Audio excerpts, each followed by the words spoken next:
चलो हेडिंग डालो। बायोडाइवर्सिटी, जैव विविधता। बायोडाइवर्सिटी, जैव विविधता।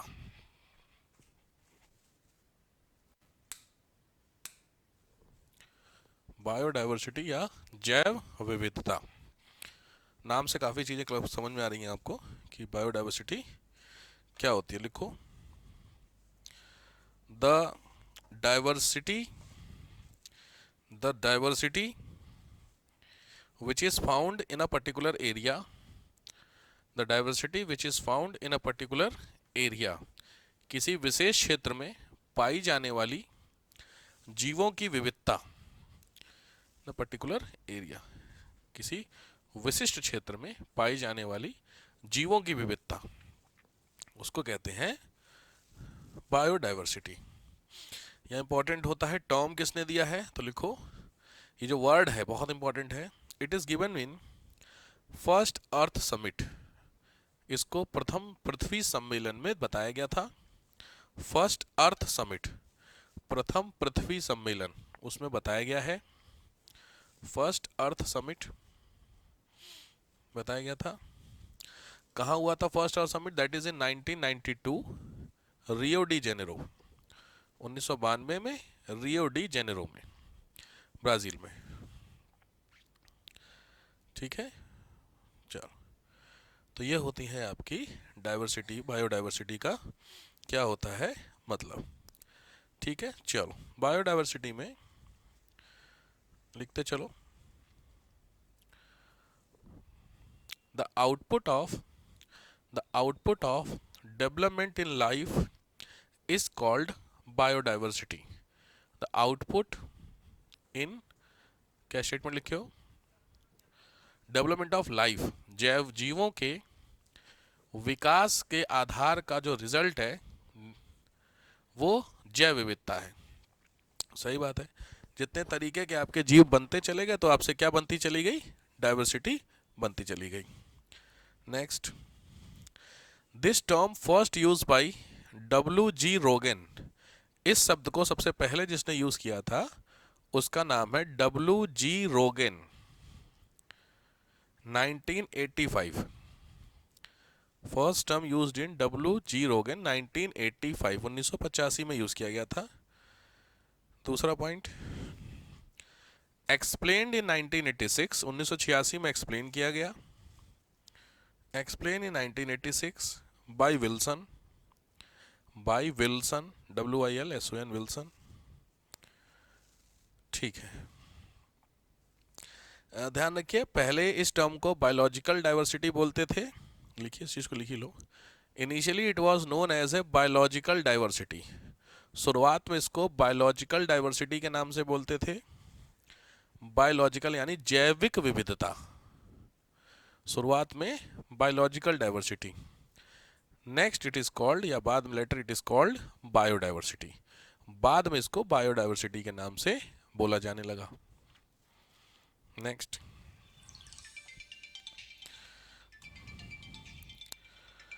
एक्सप्लेन्ड बाई, पहली बार इस टर्म को एक्सप्लेन किया था तो वो था, नहीं, हाँ, बायोलॉजिकल जो डाइवर्सिटी आपने लिखा है वो टर्म किसने दिया था?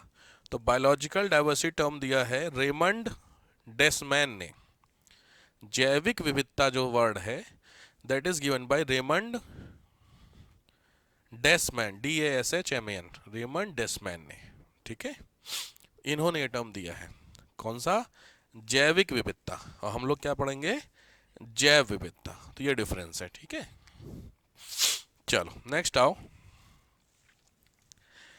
Type of biodiversity, type of biodiversity, या इसको स्ट्रैटिफिकेशन ऑफ बायोडाइवर्सिटी भी बोलते हैं। स्ट्रैटिफिकेशन ऑफ बायोडाइवर्सिटी या टाइप ऑफ बायोडाइवर्सिटी। तो बायोडाइवर्सिटी जब हम लोग आपको बोलेंगे तो 3 टाइप की बेसिकली होती हैं। ठीक है, तो उसमें से पहला जो होता है वो आपके सामने है, उसको लिखिए जेनेटिक डाइवर्सिटी। पहली जो होती है डाइवर्सिटी वो है जेनेटिक डाइवर्सिटी, या इसको हम लोग बोलते हैं आनुवांशिक रूप से। जेनेटिक डाइवर्सिटी को लिख लीजिए आनुवांशिक रूप से जैव विविधता। आनुवांशिक रूप से जैव विविधता। जेनेटिकली चीजें समझ गए। यहाँ पे आपको 3 इमेज दिख रही हैं, तीनों इमेज में जेनेटिकली बिल्कुल ही अलग हैं। समझ रहे हो? अरे बड़ी दिक्कत तो गले में यार। जानवी, जरा वो मशीन ऑन करो गर्म वाली, तो मुझे ना गर्म पानी दो थोड़ा सा। जेनेटिकली मतलब समझ गए। आप में देखो, एक होता है जेनेटिकली हम अलग हैं, तो इंसान एक जेनेटिक्स हो गया और जानवर एक जेनेटिक्स हो गए, ठीक है। तो यहाँ पे देखो, एक क्या है, आपके एनिमल्स है, बट ये जो आपस में है वो जेनेटिकली सेम है। समझ रहे हो?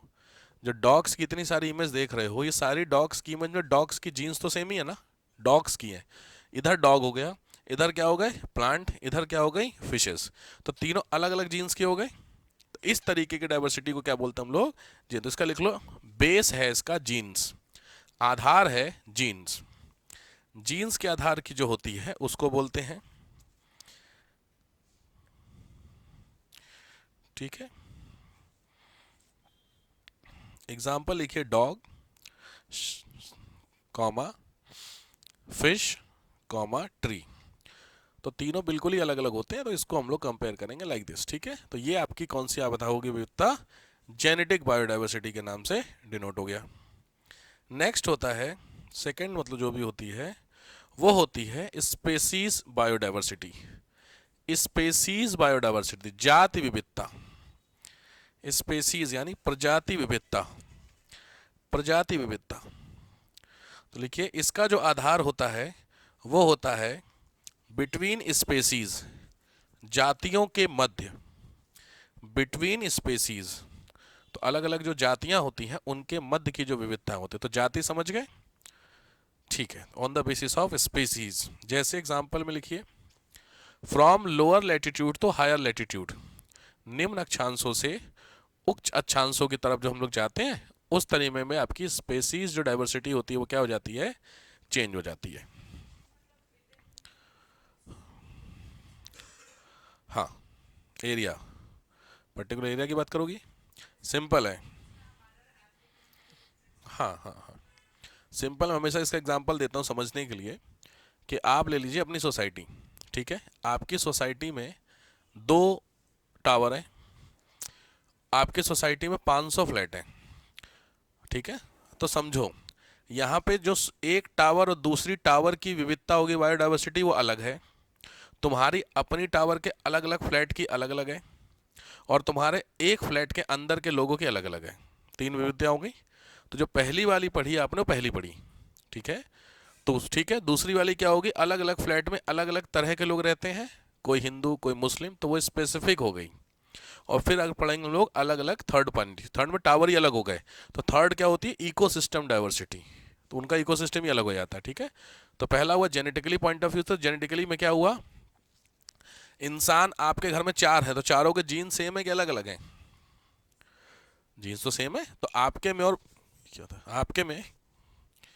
आपके और बाकी में क्या हुआ डिफरेंस, ठीक है। चलो, तो इसको लिख लो, एग्जाम्पल लिख लो इसमें, स्पेसीज में snowy and deserty diversity, snowy and desert diversity, मरुस्थल और स्नोई मतलब बर्फीली। तो ये जो डाइवर्सिटी आपकी मिलती है वो ये कहलाती है। बड़ी समस्या भाई गले में यार। थर्ड होती है इकोसिस्टम बायोडाइवर्सिटी, थर्ड होती है इकोसिस्टम बायोडाइवर्सिटी।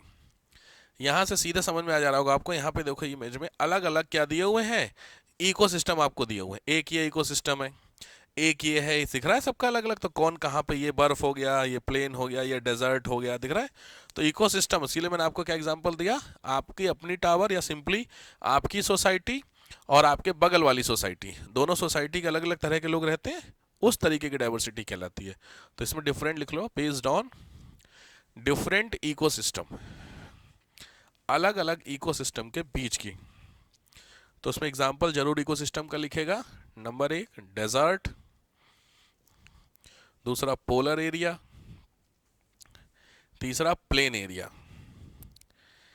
इसका मतलब आप लोग सब समझ गए यार, कौन सी मक्खी है, डेजर्ट, पोलर एरिया और प्लेन एरिया, ठीक है।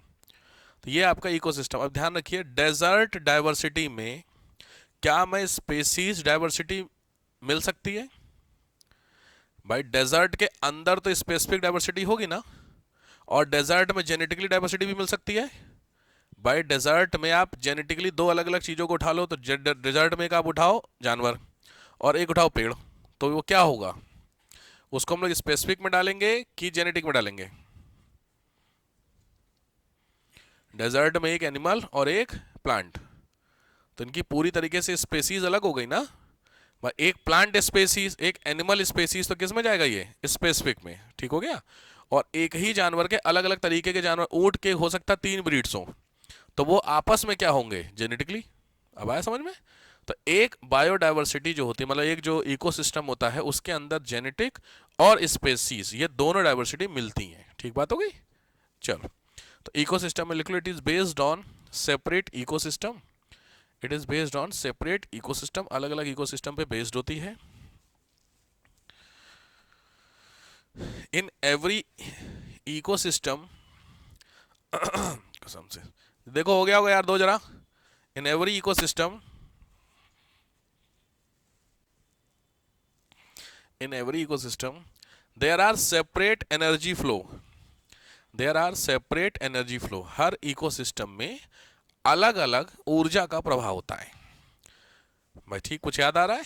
10% वाला रूल, यहां से वहां जाता था, बट बीच में डिफरेंशिएशन आ गया था। ठीक है, चलो, होता है।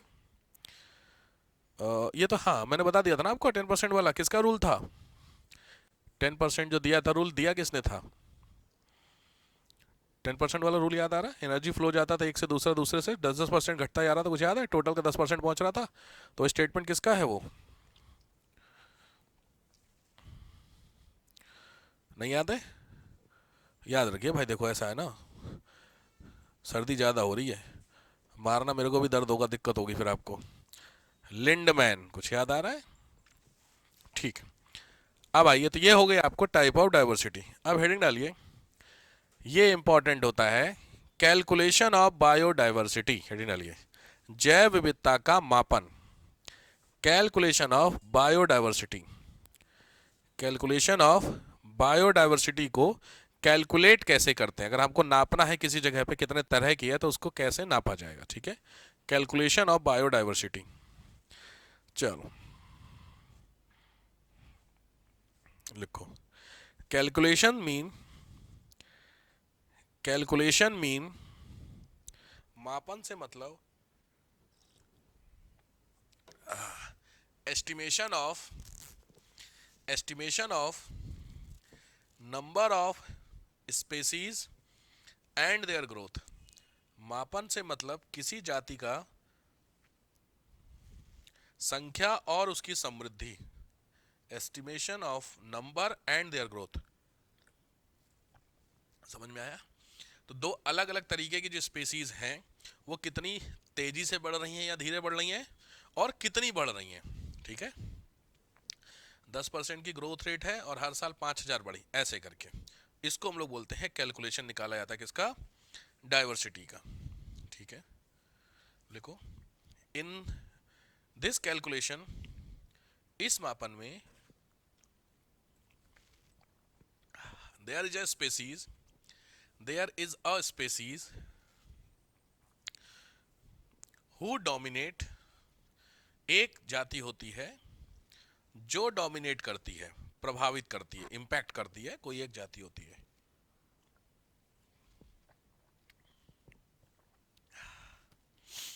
ध्यान से समझना, लिखो, 3 टाइप ऑफ कैलकुलेशन, 3 तरीके की कैलकुलेशन होती है। पहली कैलकुलेशन होती है अल्फा, बीटा और गामा, 3 होती है। ठीक है, तो आप हेडिंग डालिए अल्फा डाइवर्सिटी। अल्फा को एल से ही लिखते हैं, अल्फा का साइन सबको पता होगा, अल्फा का साइन जानते हो सब लोग? नहीं लिखे तो अल्फा लिख लीजिए, सेम अल्फा, अ आधा ल फा, अल्फा या अल्फा डाइवर्सिटी इंपॉर्टेंट है, बहुत बार आया यूपी में, तो कई बार आता है अल्फा, बीटा, गामा तीनों। तो अल्फा डाइवर्सिटी का मतलब क्या होता है? अल्फा में लिखिए total number of a species in a particular area, total number of a species in a particular area, किसी विशिष्ट क्षेत्र में किसी जाति की टोटल संख्या किसी विशिष्ट क्षेत्र में किसी जाति की, एक कोई जाति, किसी एक जाति लिख लो, अ स्पेसीज जो लिखे हो वहां पे अ स्पेसीज को हाईलाइट कर लो, समझ गए? तो कोई भी एक स्पेसीज ले लो, उसके जो टोटल नंबर उस जगह पर हैं वो उसकी अल्फा डाइवर्सिटी कहलाती है। ठीक हो गया? आप कोई भी स्पेसीज ले सकते हो, कोई दिक्कत नहीं है। लॉजिक बात, इसका मतलब ये हुआ alpha diversity species to species जगहों के आधार पर बदल जाएगी। हो सकता है इंदिरापुरम में कोई एक ऐसे जीव हैं जिनकी संख्या ज्यादा है, लेकिन सेम जीव वसुंधरा में कम हो गए, समझा? सेम स्पेसीज सेम लेनी है। जब स्पेसीज सेम होगा तो ये जो डिफरेंशिएशन होता है ये क्या कहलाएगी? तुम्हारी अल्फा डाइवर्सिटी कहलाएगी। ठीक हो गया? हाँ, ये लिख लो। It is very good method for the study of diversity. It is very good method for the study of diversity. जैव विविधता को स्टडी करने के लिए काफी अच्छा तरीका होता है। जैव विविधता की स्टडी करने के लिए काफी बेहतर तरीका होता है। चलो, पहली होगी अल्फा, दूसरी आओ beta diversity. Beta diversity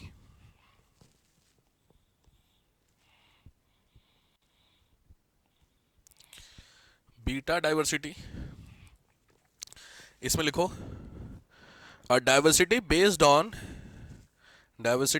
on species composition. Species composition, species composition, AMPOSITION। Species composition का मतलब होता है संरचनात्मक विविधता। मतलब कोई भी स्पेसीज ले लो, हर एक स्पेसीज का स्ट्रक्चर अलग अलग होता है। तो दो स्पेसीज तुमको उठानी है, दोनों स्ट्रक्चर वाइज अलग अलग हो गई। अब फिर यहाँ एग्जांपल, इंदिरापुरम में एक एनिमल है जिसका स्ट्रक्चर कुछ और है और दूसरा एनिमल है जिसका स्ट्रक्चर कुछ और है। तो स्ट्रक्चर की बेसिस पे जो हम अलग अलग पढ़ते हैं उसको हम लोग स्पेसिफिक बायोडाइवर्सिटी बोलते हैं। समझ में आया? तो स्ट्रक्चर वाइज के हिसाब से, स्ट्रक्चर समझ रहे हो तुम लोग, संरचना कैसी होती है? ठीक है, एग्जाम्पल अगर लिखना चाहिए तो ठीक है। और थर्ड होती है गामा डाइवर्सिटी। थर्ड होती है गामा डाइवर्सिटी। गामा डाइवर्सिटी का मतलब क्या होता है? गामा डाइवर्सिटी का मतलब होता है simply interrelation between the species and the human. मानव और जीवों के बीच के अंतर संबंध, मानव और जीवों के बीच के अंतर संबंध का diversity, inter relation between the human and the animal. Simple बात है, बहुत ध्यान से। सोसाइटी में जितने भी जीव होते हैं, एनिमल्स होते हैं, उन सभी की डाइवर्सिटी, ध्यान से, उन सभी के रिलेशन इंसानों के साथ सेम होते हैं। हम लोग इस सोसाइटी में रहते हैं, अपनी सोसाइटी, सोसाइटी का मतलब तुम्हारी सोसाइटी की बात नहीं कर रहा हूँ, इस जगह की बात कर रहा हूँ, जमीन। तो जमीन पे या इस, चलो इंदिरापुरम की बात करें, इंदिरापुरम में जितने भी एनिमल हैं उनका आपके साथ जो रिलेशन है वो सेम है। क्वेश्चन समझ में आ रहा है? इंदिरापुरम में कितने जीव हैं? ऑब्वियस बात है, एक आपका हो गया डॉग, एक हो गया कैट, एक और कोई जीव बताओ बढ़िया वाला जो आपको आए दिन देखने को मिल जाता है? गाय, ठीक बात है। और कुछ? ये तीनों तो डोमेस्टिक हो गए, बात सही है। लेकिन फिर भी एग्जांपल ले लेते हैं, गाय के साथ जो आपका रिलेशन है वही सेम रिलेशन क्या आपका डॉग के साथ है? फॉर एग्जांपल स्ट्रीट की काऊ की बात करते हैं, घर में तो सेम ही हो जाएगा। स्ट्रीट में आप रोड पे जा रहे हैं और एक गाय जा रही और एक डॉग आ रहा, ध्यान से, तो आपका एटीट्यूड क्या होगा? गाय को रोटी दी है, कुत्ते को भी रोटी दी होगी, दोनों को रोटी देने में कुछ फर्क देखा आपने? कुछ कभी दी है? दी हो तब हम आगे बात करें, दी नहीं, बात है खत्म। दी है तो देते समय कुछ फर्क आता है? सही सही वाली बात सोचिएगा। किसी भी तरह के अंदर आपका इंटेंशन आए, डर का हो या किसी और चीज का हो, जैसे गाय को खिलाते समय ये इंटेंशन है मार देगी, चांसेस हैं मारने के, चांसेस तो होते हैं, और कुत्ते को देते समय काट लेगा। दोनों में से इंटेंशन में ज्यादा डर किस में है? डॉग में है, गाय में? तुम गाय बोल रही, समझ में नहीं आ रहा, मतलब तुम तो ये वृंदावन वाली हो भाई।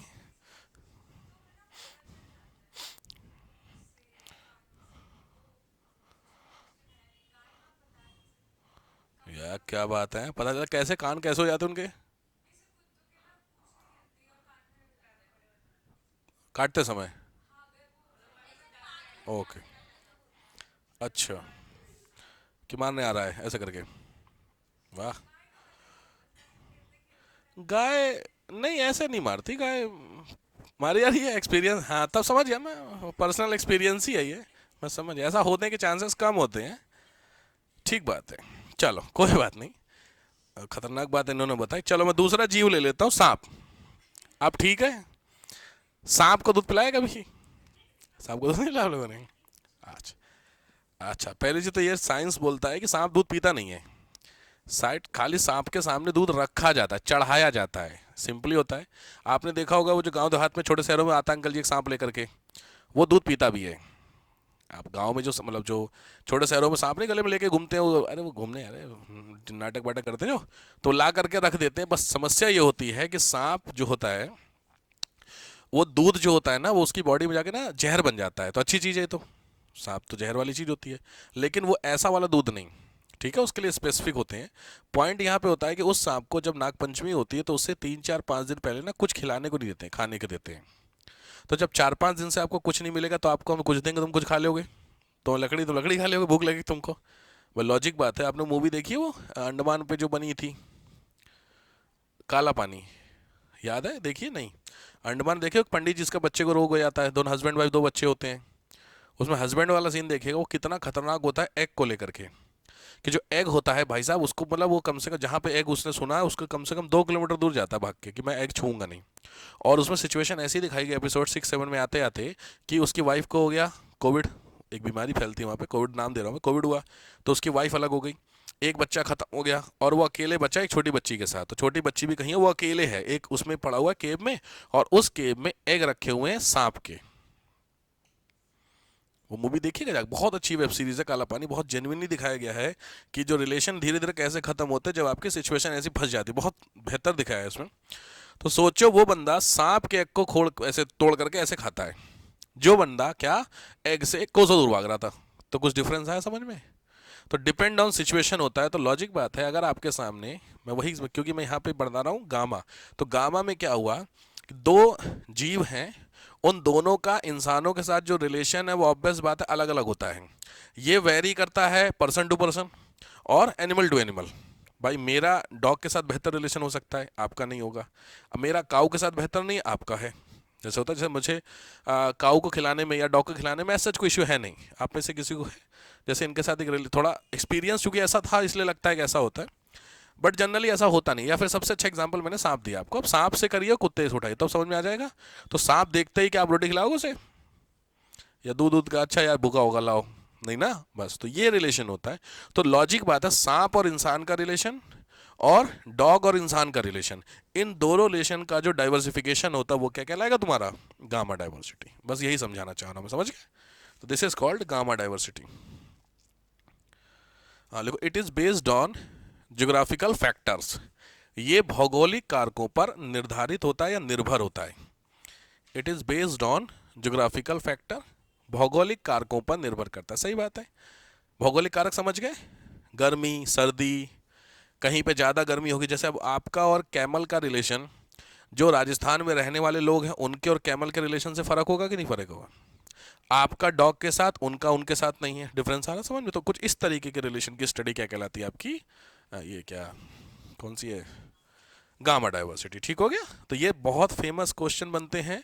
अल्फा बीटा गामा, बच्चे कंफ्यूज होते हैं किसको किसको बोलते हैं, तो आपको समझ में आ गया, this is called alpha beta and gamma. Clear?